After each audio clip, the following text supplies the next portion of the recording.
अटक करण्यात आलेले आहे. जिवंत लाठशेप आणि बंदुका सुद्धा सापडल्यात. मुद्देमाल देखील पकडण्यात आलं. नेमकी काय जे आहे आरोपीचं बॅकग्राऊंड आहे आणि काय सांगाल? गुन्हे शाखा घटक 3चे सहाय्यक पोलीस निरीक्षक सर्जेराव पाटील यांना गोपनीय माहिती मिळाली होती की सुरेंद्र पाटील राहणार डोंबिवली कल्याण याच्याकडे बेकायदेशीर हत्यारे अग्निशस्त्र आहेत. त्या अनुषंगाने घटक 3चे पोलीस निरीक्षक अजित शिंदे आणि त्यांच्या टीमने ACP शेखर बागडे यांच्या पर्यवेक्षणामध्ये कारवाई आयोजित केली.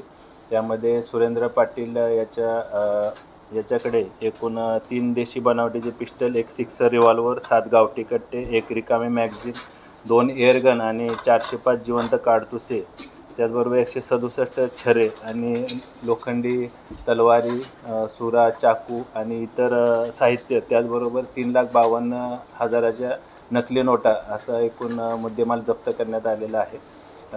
या तपासामध्ये सुरेंद्र पाटील यांनी सदरचे हत्यारं किंवा अग्निशस्त्र वेपन कशासाठी आणले होते, त्याचा तो काय वापर करणार होता, या अनुषंगानं गुन्हे शाखा घटक 3चे पथक अधिक तपास करत आहे. सुरेंद्र पाटील याची आजपर्यंत पोलीस कोठडी रिमांड आहे. घटना घेतलेले आणि कशा प्रकारे हे शस्त्राचं करायचं काय नेमकं? ही जी शस्त्र आहे त्यानं कुठून खरेदी केली आणि त्याचा काय वापर करणार होता त्याची तपास अजून सुरू आहे. त्याची आजपर्यंत पोलीस कोठडी रिमांड आहे. त्याचा मान्य न्यायालयाला विनंती करून अजून पोलीस कोठडी रिमांड वाढवून घेऊन त्या अनुषंगाने पुढील तपास आम्ही करणार आहोत. हत्यारं वगैरे सगळे जे ठेवलेली जागा ती कशा प्रकारे ठेवली? तो तपासाचा भाग आहे. त्यामध्ये जी काय ते कायदेशीर कारवाई केलेली आहे, पंचनामा वगैरे करून शस्त्र जप्त केले. यापूर्वी त्याच्यावर आता पुन्हा त्याला अटक केलेला आहे. परंतु या दरम्यान कालावधीमध्ये पाहिलं तर नकली नोटा असतील किंवा रिव्हॉल्वर घेऊन शस्त्र घेऊन त्याच्या इंस्टाग्रामवरती ज्या रील्स आहेत त्या तो वारंवार पोस्टच करत होता. कायद्याचा धाक कुठे त्याला उरला नाहीये का? यापूर्वी सुरेंद्र पाटील याच्यावर एकूण 12 वेगवेगळे गुन्हे दाखल आहेत. शरीराविरुद्धचे असतील किंवा आर्म ॲक्ट प्रमाणे, शस्त्र अधिनियम प्रमाणे गुन्हे दाखल आहेत. त्याचबरोबर बलात्काराचे किंवा विनयभंगाचे सुद्धा गुन्हे दाखल आहेत. त्याच्यावर योग्य ते आम्ही प्रतिबंधक कारवाई करणार आहोत.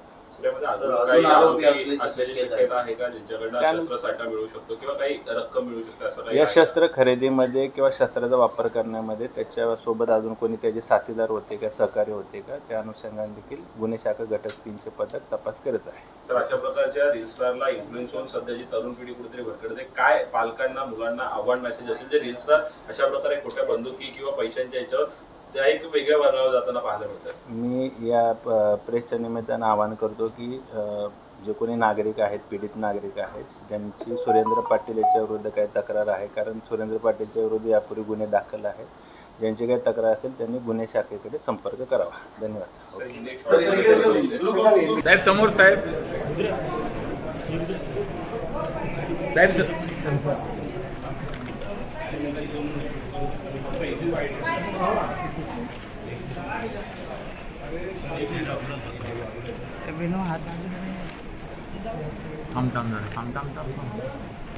नमस्कार, मी त्रिपुरे खाडेमध्ये पाहायला मिळतं. आपण जर पाहिलं तर सध्या इंस्टाग्रामवर रील्स जे आहेत ते मोठ्या प्रमाणात ट्रेंडिंगला असताना पाहायला मिळतात. याच जे आहे इंस्टा गावठी कट्टे का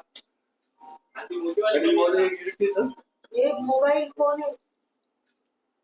एक मिनट नाव दिसेल म्हणजे युनिटी थोड़ा पार्टी के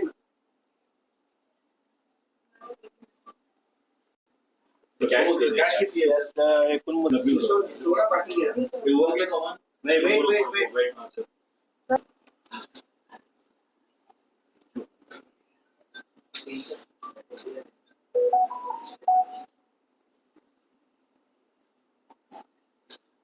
आरोपी कोण होता?